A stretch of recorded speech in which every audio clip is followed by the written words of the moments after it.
यहाँ पर बता रहे हैं। अभिभाषक संघ मंदसौर आपका हार्दिक अभिनंदन स्वागत करता है और मैं यह आशा करता हूँ कि आज आप हम सभी महाराज साहब के विशेष प्रवचनों का लाभ प्राप्त करेंगे।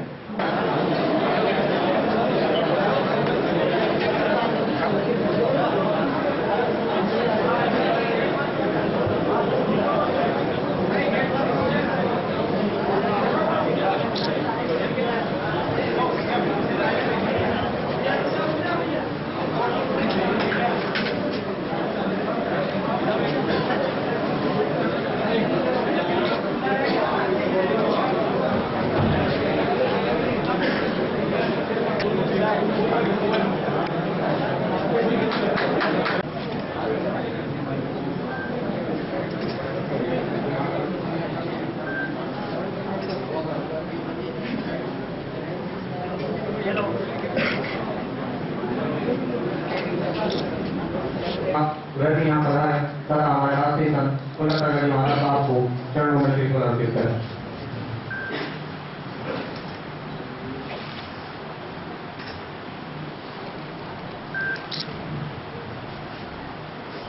पुण्य सागर जी महाराज के श्री चरणों में बारंबार नमन वंदन।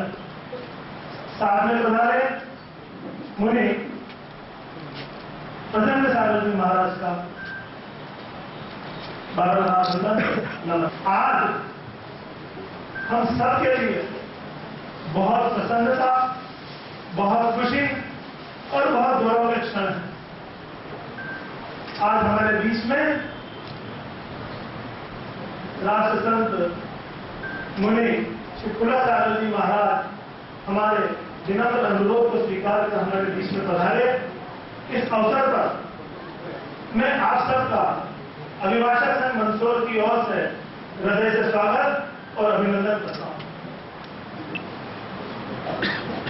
न सिर्फ नगरवासियों को बल्कि नगर के संपूर्ण समाज को कुछ सोचने के लिए मार्ग बताया और उसी का परिणाम है कि आपकी वाणी से, आपके विचारों से समाज का हर वर्ग न सिर्फ प्रभावित है बल्कि आपके बताए रास्ते पर चलने का भी मन में सोचता है।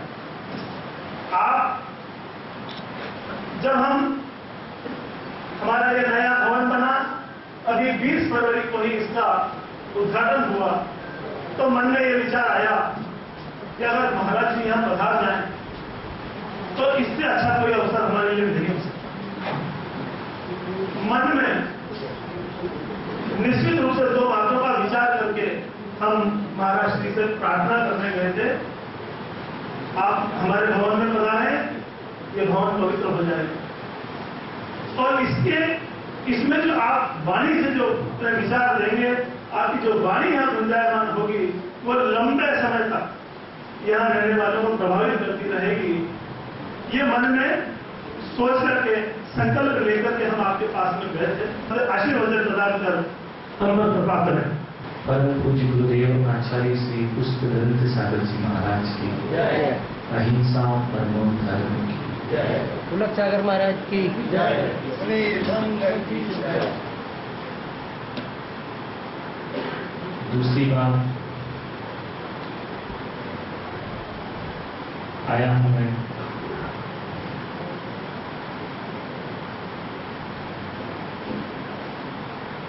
पहले ग्वालियर में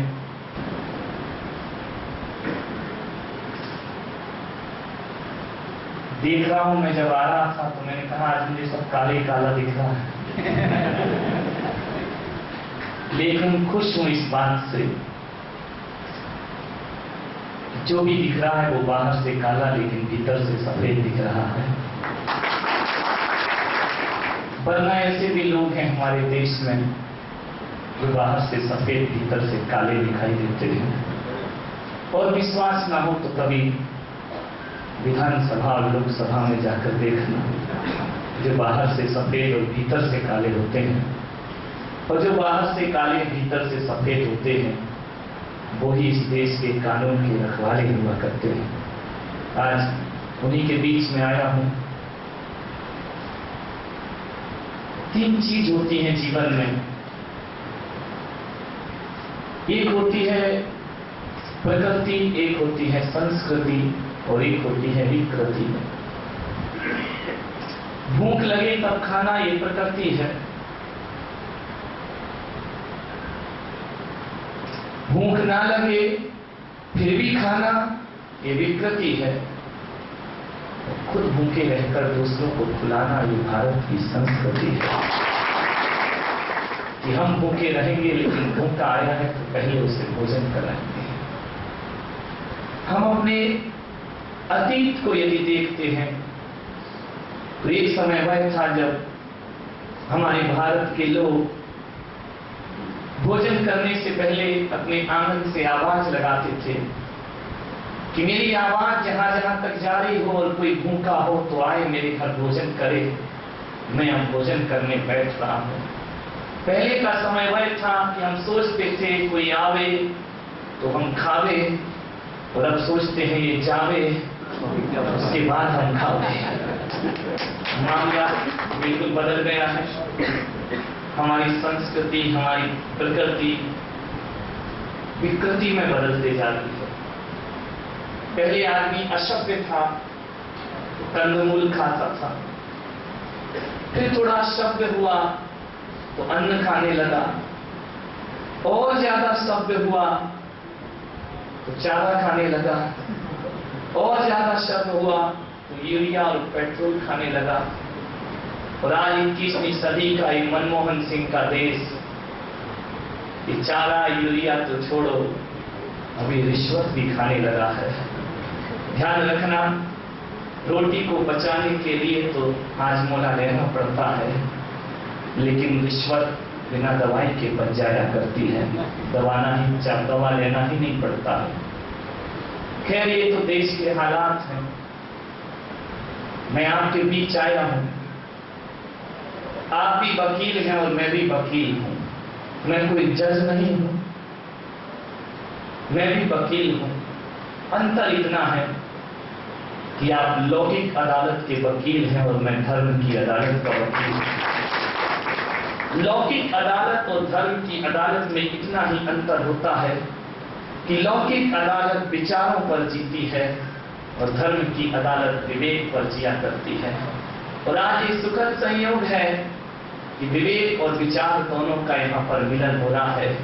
और जिस दिन इस देश के अंदर विवेक और विचारों का मिलन हो जाएगा, मैं कहता हूं कि इस देश में ना तो अदालतों की जरूरत पड़ेगी, ना किसी जेल की जरूरत पड़ेगी, ना किसी के फैसले की जरूरत पड़ेगी। बस जहां जहां विवेक का अभाव होता है वहां वहां विचारकों के पास पहुंचना पड़ता है। काम वही मेरा है, काम वही तुम्हारा है, लेकिन अंतर इतना है कि मैं लोगों को सिखा सिखा के सुधारता हूं और तुम लोगों को सजा दिला दिला के सुधारते हो। काम वही है, लेकिन एक बात जरूर ध्यान रखना, मैं सारी दुनिया से यही कहता हूं, जो मेरी सीख नहीं मानेगा, जो इस धर्म की अदालत में नहीं आएगा, उसे लौकिक अदालत में जाना पड़ेगा। धर्म की अदालत में आओगे तो सम्मान की माला पहनाई जाएगी, और लौकिक अदालत में गलत करके जाओगे तो फांसी का फंदा पहनाया जाएगा। यही दोनों में थोड़ा सा अंतर हुआ करता है। मैं धर्म की अदालत का वकील हूं।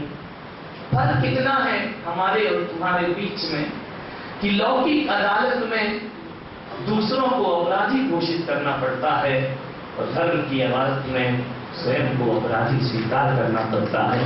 यहाँ हम ही वकील हैं, हम ही मुजरिम हैं और हम ही जज हैं और हमारी ही अदालत है। मैं उस अदालत का वकील हूँ, लेकिन आपके यहाँ दूसरों को अपराधी सिद्ध करना पड़ता है। और बुद्धि, विवेक और विचार, इनमें जीवन चला करता है। यदि विचारों के साथ विवेक आकर के जुड़ जाए तो जिंदगी की सफलताएं और जिंदगी की सार्थकताएं सिद्ध हो जाती हैं। मेरे विवेक में यदि विचार नहीं होगा तो विवेक किसी काम का नहीं होता है, और आपके विचारों में यदि धर्म का विवेक नहीं होगा तो विचारों की कोई कीमत जीवन में नहीं हुआ करती। आपका सारा जीवन विचारों पर चलता है, और ये मानव का मन जो है विचारों का वह चौराहा है जहां पर मानव का मन वह चौराहा जहां पर विचारों के यात्री दिन भर निकला करते हैं। ट्रैफिक इतना जाम है विचारों से कि मैं कहता हूं वहां विवेक की लाल बत्ती यदि लगा दी जाए तो एक्सीडेंट होने से और दुर्घटना होने से आदमी बच सकता है। आज भी इस धरती में राम राज्य की स्थापना हो सकती है। आपसे इतना ही आग्रह है कि कभी भी ऐसी स्थिति आ जाए, बस केस आते हैं, कभी विचारों से साथ करना पड़ता है तो कभी विवेक से साथ करना पड़ता है।